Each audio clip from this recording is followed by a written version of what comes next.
Siguro nga masasabi natin na wala namang masama kung magkakagusto ang isang guy sa babae. Like Sam Concepcion na matagal na palang may gusto, may crush kay Kim Cho. 'Di ba nga kasi nakikita nga naman natin na sobrang napaka-sweet. Hindi lang malambing si Kim yung kabaitan na ipinakita sa mga tao. Very entertain, clingy, andoon lahat sa kanya. And syempre, ang pinaka maganda sa lahat kay Kim Chiu is matulungin. Kaya siguro ang daming mga artista, mga aktor na nagkagusto sa kanya. Pero guys, itong sa ano na to article galing kay Pip 2011, that time na break up ng Kim Emerald, Gerald Anderson and Kim Chiu. Makikita yan sa PIP buong interview ni Sam Concepcion 2011 breakup ng Kim Emerald. Ang dami nagkagusto kay Kim ha. Ngayon lang nakikita at nailabas ng mga totoong feelings. Ika nga, isa na doon si Sam Concepcion na naglahad sa kanyang naramdaman, feeling niya kay Kim Cho. Siguro nga dahil ahead si Kim sa edad kay Sam. Napakabata pa kasi kung 2011, napakabata pa ni Sam. So, mas ahead si Kim sa edad talaga. Sa interview nga sa kanya about crush, ayaw niya sa kanya. So, ayan, matagal siya bago makasagot na, ayun, nakapagsabi ni Sam ang babaeng nasasabi niyang attractive na simulan noon ay, syempre, nahihiya ang araw siya ayon sa kanya at nang malaman ng girl. Nakakahiya kapag kaibigan mo tapos hindi nila alam, 'di ba? Malalaman lang nila na crush ko pala. Na parang nahiya ako sa mga kaibigan ko, sabay ang pagtawa niya.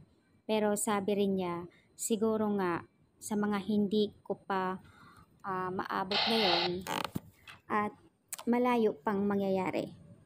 Pero siguro ako ngayon, I really find Kim Chiu and very attractive. And she just seems very sweet, good looking. Wow. Yan si Sam. Normal magka-crush. Siguro nga baka, or either, alam din ni Kim, hindi lang siguro siya makaporma si Sam kasi nga kaka-break lang din ng Emerald. Pero itong masasabi ko lang, sa daming nagkakagusto kay Kim Chiu ha, syempre, hindi naman lahat na mabigyan niya ng pansin actor. Ayan, nagkataon din kasi after Kim Emerald, pumasok si Yan Lim na ilang years din sila. Kaya, at hindi lang yan, syempre, naglahad din si bago nangyari ang WWSK na inaamin. I think inamin niya ni Jake Ejercito na may something, may ano din siya kay Kim Chiu eh. Yan ang Kimi natin, ang daming may gusto, di ba? Maraming naghahanap sa kanyang katangian, pinakita niya na sobrang napakabait niya. Very humble. At syempre sa ngayon, marami nagkagusto at madikit kay Kim Chiu. Kasi alam naman natin, and she shines like the goddess of stars. At marami ang nagkagusto patungkol sa kanilang pagkahanga. Pero di mo alam kasi it's for real. Diba? Para sa akin, si Paulo lang talaga ang may kayang magbigay ng true love and genuine. Kasi nga guys, alam din natin lahat na noon pa naman 9 years ago na gusto rin ni Paulo Avellino na makakasama sa work si Kim. At inaamin din niya ni Paulo noon sa interview na may crush siya kay Kim Chiu.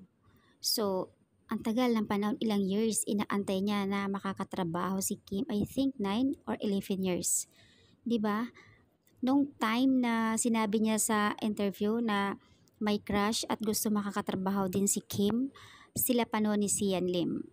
So, hindi lang si Sam, si Jake, si Paul at iba pa ang dami. Kaya, grabe ka, Kemi, ang haba ng buhok ni Kim. Nakaka-proud lang na daming actor na may gusto. Ibig sabihin, nakikita nila yung katangian hinahanap nila na napakabait nandoon kay Kim Chiu.